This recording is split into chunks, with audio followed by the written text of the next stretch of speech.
My beloved friends, there's something I need you to hear today, not just with your ears, but with your spirit.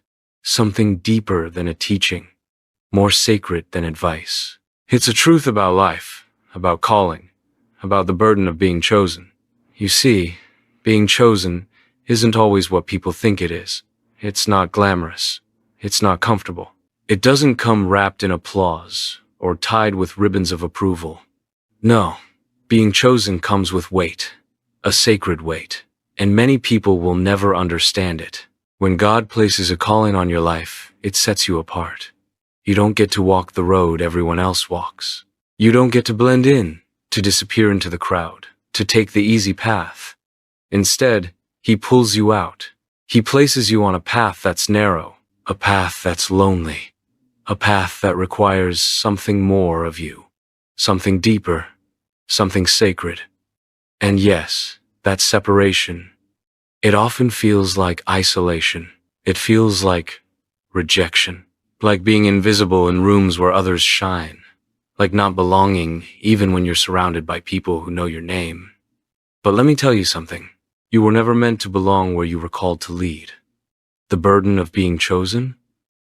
It's heavy. It means you see things others don't. It means you carry visions in your heart that others cannot understand. It means your spirit is lit with a fire that makes people uncomfortable, even the ones you love. You try to share it with them. You try to bring them along. You try to explain what's happening inside you, but they look at you like you're speaking a foreign language. And that's where the pain begins. Because the calling doesn't just separate you from the world. It often separates you from the people closest to your heart. Some of you know exactly what I'm talking about. You've sat in rooms full of laughter and still felt completely alone.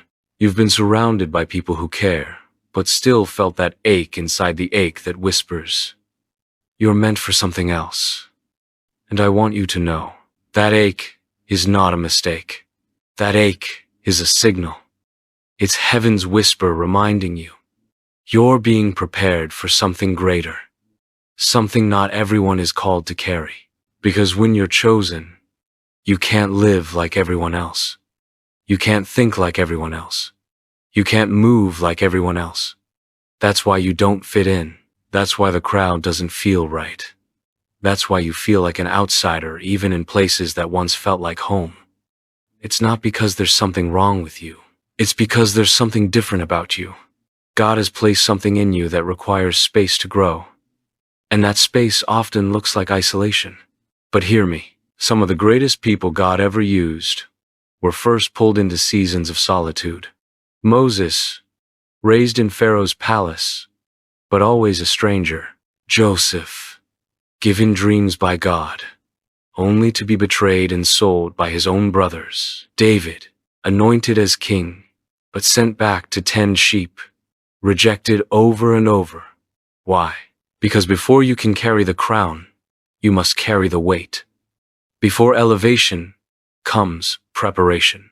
And preparation, beloved, often hurts. It breaks you. It humbles you. It strips away everything that cannot go with you into your next season. The friendships that were only meant for a chapter, not the whole book. The habits that dulled your hearing to God's voice. The distractions that slowed your steps. He removes them, not to punish you, but to prepare you. I know it hurts.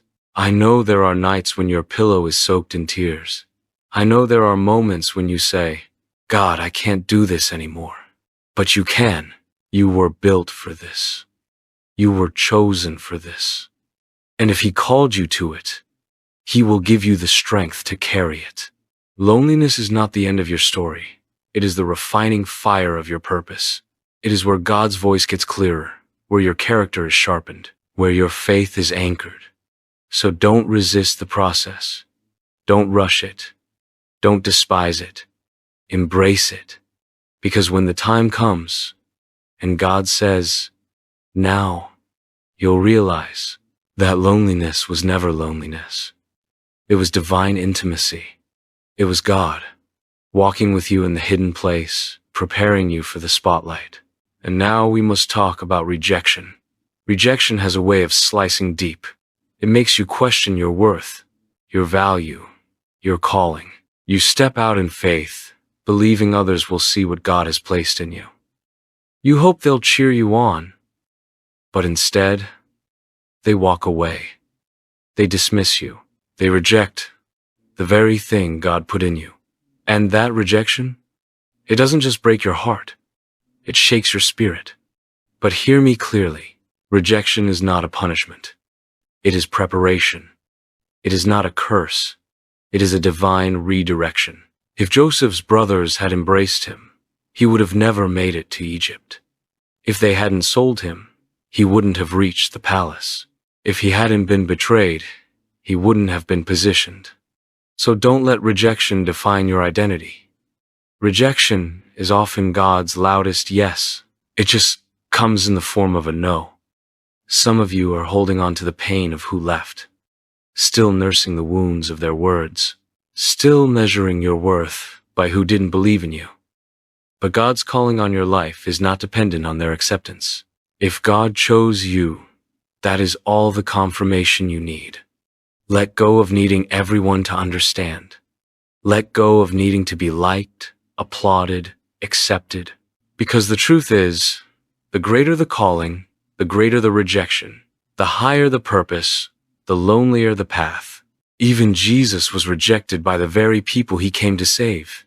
He was mocked, betrayed, abandoned, and still, he fulfilled his purpose. So, why do we think that being chosen means we'll be embraced? Why do we crave approval on a path that was never meant to be popular? Let rejection do its work. Let it strip away the fear of man. Let it teach you that your value comes from heaven, not from human hands. If people walk away, let them. If doors close, don't chase them. Trust the God who opens and shuts with perfect timing, because what he has planned for you requires space. It requires maturity. It requires people who can see what's inside you, not just what's on the surface. There comes a time in your journey when God will allow you to be broken, not to destroy you, but to refine you. It's not a breaking that ends you, it's a breaking that births you. Because God never promotes without preparation, and preparation always comes with pressure. Some people think being chosen means the road will be smooth.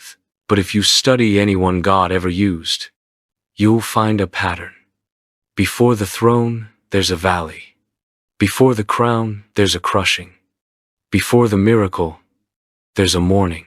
And in that crushing, everything gets shaken. Everything you thought was certain falls apart. But don't be afraid of the falling. Don't panic in the breaking. Because what God is doing in you is greater than anything falling around you. Some of you are in that place right now. You've been faithful, but things haven't worked out. You've obeyed, but doors have slammed shut. You're wondering if you missed it. If maybe you weren't really chosen, but I came to tell you today, you are chosen. And God is not punishing you, He is preparing you. He's strengthening you in the silence. He's purifying your motives. He's stripping away everything that doesn't match your destiny. And when the time comes, when the preparation is complete, when the testing has refined your faith like gold, you won't just step into your purpose, you'll soar into it. Because the chosen ones, they walk through fire, but they come out with power. They endure crushing, but they carry anointing. They walk alone, but they change nations. So don't give up in the silence. Don't quit in the waiting. Don't despise the breaking, because your time is coming. Your moment is being carved in heaven's calendar.